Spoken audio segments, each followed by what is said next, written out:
നമ്മളിപ്പോ എന്തിനാ ഇവിടെ കൂടിയിരിക്കുന്നത്? നമ്മളിവിടെ കൂടിയിരിക്കുന്നത് പിള്ളേർ ചില കാര്യങ്ങൾ ഉപദേശിക്കാനാ. Pearl William Kerala. എടി കൊച്ചെ, എന്റെ ചോദ്യങ്ങൾക്ക് നീ ശരി ഉത്തരം പറയണം. ഇതെന്താ കോടീശ്വരൻ പരിപാടിയാണോ? തമാശ പിന്നെ. So Pearl William, what's your political leaning? Political leaning? I don't watch politics. അല്ലെ, അതിനെപ്പറ്റി എനിക്ക് ഒന്നും അറിഞ്ഞൂടാ. You don't have any political opinion? No. Kerala sir, 100% literacy sir. Best comedy. വലിയ ഉള്ളിയാ, ഡൽഹി കണ്ടുപിടിച്ച ആളാ.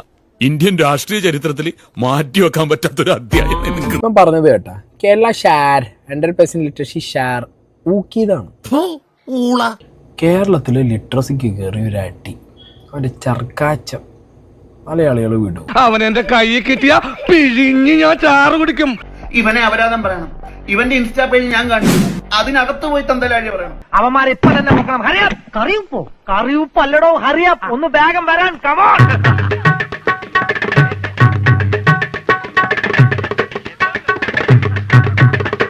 ഒന്ന് നിർത്തുവോ? മനസ്സമാധാനം തരുവോ? നിർത്തൂലടാ, അമ്മാര് ഷോയിലെ കുറച്ചാലായിട്ട് നീ അവിടെ കിടന്ന് കാണിച്ചു കൂട്ടിയത്. ലോനപ്പാ എന്തേട്ടാ ഉണ്ട് നോക്കി കാണിക്കരുത്. ഇല്ല ഏട്ടാ.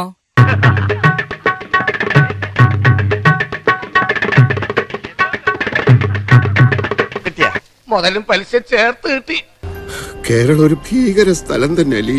ആ ഒരു ലേഡി വോട്ട് ചെയ്യുന്നില്ല, അവർക്ക് രാഷ്ട്രീയത്തോട് താല്പര്യമില്ല എന്ന് പറയുന്നതും കേരളത്തിന്റെ മൊത്തത്തിലുള്ള ഈ ഒരു ലിറ്ററസിനെ കുറിച്ച് കളിയാക്കുന്നതും ഇവൻ എവിടുത്തെ സ്റ്റാൻഡപ്പ് കൊമേഡിയൻ ആണ് ഈ ബജ്ജി എന്നുള്ളത് എനിക്ക് മനസ്സിലായിട്ടില്ല. നോ ഇൻഫർമേഷൻ, വിവരമില്ല. ഇതിൽ രൺവീറിനോട് ആളുകൾക്ക് ഒരു അമർഷം തോന്നിയത് ഏറ്റവും നന്നായിട്ട് അവിടെ കിടന്ന് ചിരിച്ച വ്യക്തി രൺവീർ ആയിരുന്നു. ആള് വിഷം. രൺവീറിന്റെ സന്തോഷം ഒന്ന് കാണേണ്ടത് തന്നെയായിരുന്നു. ഞാൻ വളരെ വളരെ സന്തോഷിച്ചു. നീ ആട്ടും തോലിട്ടോ ചെന്നാണെന്ന് എനിക്ക് അറിയാഞ്ഞിട്ടല്ല. കേരളത്തിനെ കുറിച്ചിട്ട് അങ്ങനെയുള്ള ഒരു കോമഡി, ഒരു കളിയാക്കല് അവിടെ നടത്തിയ സമയത്ത് ഭൂലോക ചെറ്റ. ബിയർ ബൈസെപ്സ് എന്നറിയപ്പെടുന്ന യൂട്യൂബർ രൺവീർ അല്ലാബാദിയുടെ അശ്ലീല പരാമർശത്തിൽ നടപടി കടുപ്പിച്ച് കേന്ദ്രം. കൊടുത്ത കൊല്ലത്തും കിട്ടും. പരിപാടിക്കിടെ ഒരു മത്സരാർത്ഥിയോട് മാതാപിതാക്കളുടെ ലൈംഗിക ബന്ധത്തെ പരാമർശിച്ച് രൺവീർ അലബാദിയ ചോദിച്ച ചോദ്യമാണ് വിവാദത്തിന് തിരികൊളുത്തിയത്. നിന്റെ സമയം ഇപ്പൊ ഏകദേശം ശരിയായി വരുന്നുണ്ട്.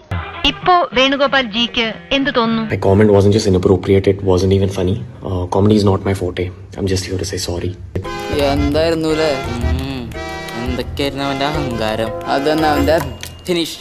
അല്ലെങ്കിലും കാക്ക കണ്ടറിയും കൊക്ക് കൊണ്ടറിയുന്ന ചൊല്ല്.